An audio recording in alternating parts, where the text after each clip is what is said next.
Ada yang di bawah umur. Terakhir kita nangkep itu, kita ngamankan ya. Iya ya. Kita ngamankan itu dia umur 16 tahun. Jadi kadang mereka tuh ikut coba-coba tuh ke temennya gitu. Oleh karena itu kita di situ biasanya melakukan kegiatan aksi simpatik seperti itu. Jadi tidak hanya sekedar melakukan sosialisasi, tidak hanya memberikan penyuluhan, tapi kita memberikan kegiatan yang bersifat edukasi gitu. Jadi biar mereka tuh sadar gitu. Nah jadi kebanyakan itu dari rumah sama sekolah. Di situ ada space, ada ruangan yang namanya pergaulan. Space ya. Nah disitulah mulai berkembang.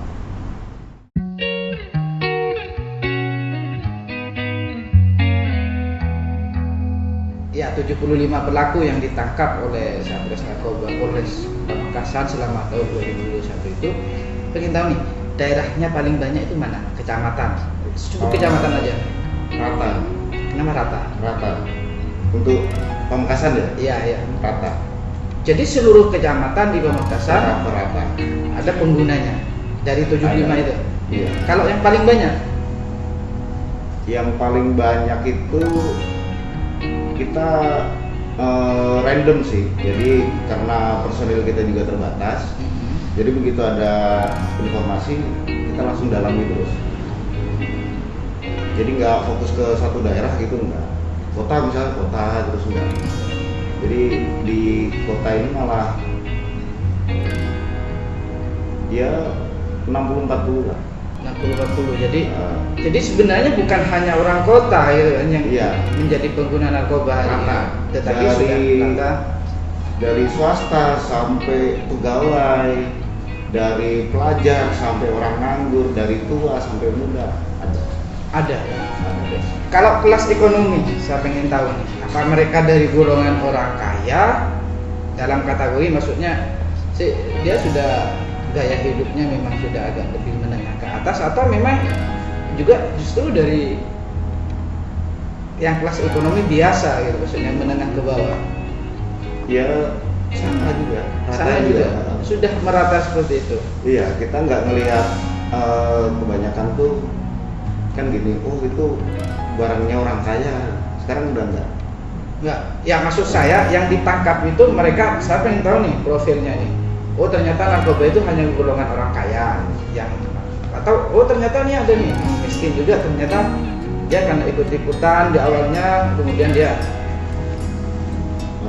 Jadi setelah beberapa lama kita di narkoba ya, kita amati itu satu paket itu harganya kisaran 200-300 ribu.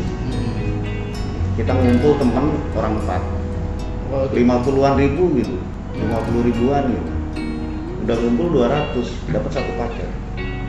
Jadi tidak harus orang kaya untuk yang menjadi bisa pengguna narkoba ini. Oke. Kalau dari sisi usia, dari 75 itu paling dominan itu usianya berapa? Itu usia-usia produktif sih kalau saya bilang, dari antara 15 sampai 30 sampai 40. 15 sampai 30 tahun. Ini yang terjadi di tahun 2021 ya? Iya. Nah, ini jadi catatan dulu. Dari sisi usia 15 berarti kecenderungan remaja ini yang kemudian remaja dan dewasa yang menghitungnya di bawah umur.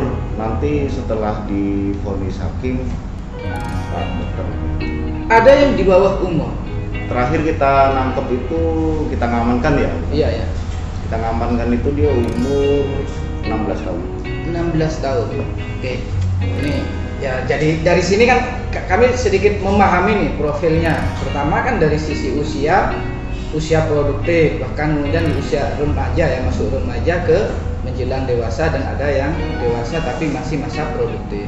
Nah, ini kan tanggung jawabnya nih, gimana nih Duta Genre selama ini melakukan sosialisasi itu, pendekatan tadi dari sisi ekonomi tidak memandang kaya ya, atau miskin, kemudian tetapi dari sisi usia ini sama nih dengan usia-usia yang enggak. Gimana itu? Iya benar banget. karena bisa dikatakan kan usia remaja itu usia yang masih pencarian jati diri gitu ya Pak ya. Jadi kadang mereka tuh ikut coba-coba tuh ke temennya gitu. Maka oleh karena itu kita di situ biasanya melakukan kegiatan aksi simpatik seperti itu. Jadi tidak hanya sekedar melakukan sosialisasi, tidak hanya memberikan penyuluhan, tapi kita memberikan kegiatan yang bersifat edukasi gitu. Jadi biar mereka tuh sadar gitu. Nah sejauh ini kita sudah ini ke beberapa sekolah, kemudian ada juga ke kelompok yang berisiko seperti kayak di Brenta itu kan pesisir tuh ada beberapa kelompok-kelompok kayak seperti Taruna dan geng-geng gitu Bapak. Nah kita masuk ke sana. Kemudian selain itu biasanya kita juga ini memberikan edukasi itu tidak yang kayak menggurui gitu, tapi kita menjadi temannya mereka gitu, tempat curhat gitu. Jadi ya mungkin yang sekarang sudah terjerumus itu ya entah karena pergaulan atau kurangnya informasi gitu. Oke. Ini saya pengen tahu nih Pak, yang dari lapas, saya nggak apa-apa nih menyinggung warga itu yang 160 itu warga Madura semua? Enggak semua. Tapi yang dari Pamekasan, KTP Pamekasan ada berapa? Ada kurang lebih antara sekitar 15%. 15% dari 160 atau dari 1000? Dari 160. Dari 160. Iya. Oke, saya pengen tahu nih Pak Yudas dulu. Pak Yudas ini aslinya mana? Saya asli Bekasi. Asli Bekasi ya. Iya. Oke, Pak Yudas asli Bekasi. Ini kan nyampe Pamekasan tahun berapa? Tugas Pamekasan? 2006. 2006 sampai sekarang berarti sudah 6 tahun ya, menjelang 6 tahun. 2006. Oh, bukan 2016. Bukan 2006. Oh, sudah menjelang 16 tahun ya. Kurang lebih gitu. Oke, saya pengen tahu nih perkembangan narkoba nih dari 16 tahun dari awal-awal itu gimana? 2006 itu saya kan masuk ke Intel. Intel ya. Kita tahu sendiri 2010 atau 2009 ya Suramadu ya? Ya 2009. 2009 ya. Itu setelah Suramadu ini kan ferry udah mulai ditinggalkan. Akhirnya komunikasi, transportasi mulai cepat. Iya. Distribusi juga cepat. Nah mulai dari itu juga. Oh, jadi sebenarnya narkoba di Madura itu mulai distribusinya mulai terlihat masif itu setelah 2010 itu. 2010 dia menemukan metode ternyata lewat jembatan lebih cepat daripada lewat kapal. Kalau dulu kan lewat kapal, di Iya. kapal masih diperiksa, masih ada K9 dari Polda. Oh gitu. Kalau di ini kita naik mobil aja, kita taruh di motor lewat Suramadu sudah selesai nyampe. Bisa lolos. Barang itu bisa lolos. Ya karena dia banyak metode sih, banyak metode yang mereka gunakan untuk menyimpan, menyembunyikan. Yang saya pengen tahu itu kan begini, Bang Yudas itu. Pamekasan itu kan banyak pesantren, kemudian mayoritas Muslim. Betul. Nah, itu kenapa kok bisa banyak narkobanya itu? Nah ini yang saya pengen tahu itu. Kira-kira pertama ya dari sisi Polri aja dulu menilainya ya. Ini kan kita setiap tahun kan mengadakan analisa evaluasi ya. Ya. Kenapa ini ada range, maksudnya ranking ya. Dari tahun sekian sampai sekian ini kenaikan penurunannya bagaimana. Terus trennya seperti apa, terus modusnya sekarang bagaimana. Itu kita evaluasi. Nah, ternyata gini.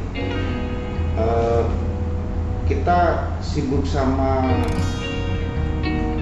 khususnya orang tua ya. Ini sering saya waktu penyuluhan juga. Khususnya orang tua. Maksudnya punya anak ya? Sudah punya anak Pak? Punya anak ya. Sekolah umur berapa? Baru kelas 3 SD. 3 SD. Iya. Di rumah kan kita yang ngawasin.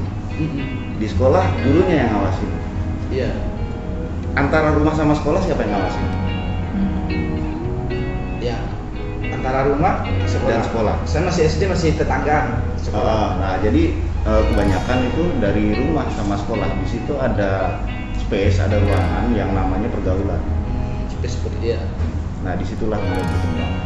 Di Ada situ nggak mulai yang- muncul minat-minat. Oh buat ini, nyoba dong lu, rokokan. Awalnya dari rokokan dulu, diomongin.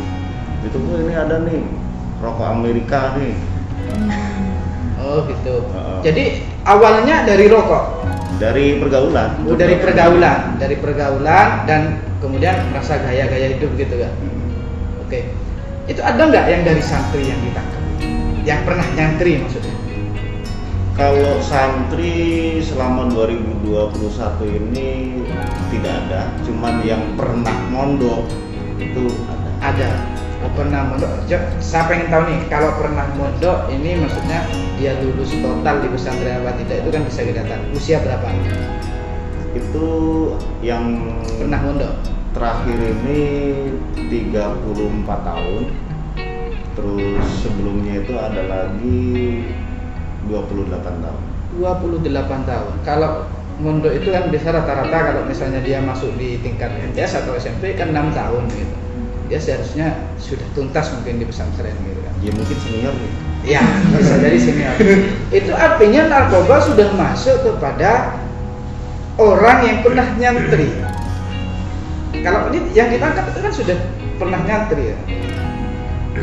Ya betul, kayak gitu tuh betul. Karena dia memang pernah jalani jadi santri. Iya. Tapi kita nggak bisa menjudgment santrinya. Ya, bukan menjudgment santrinya, tetapi narkoba sudah masuk kepada orang yang pernah nyantri. Gitu. Nah betul. Oke, ada nggak Pak, di situ yang juga mantan santri?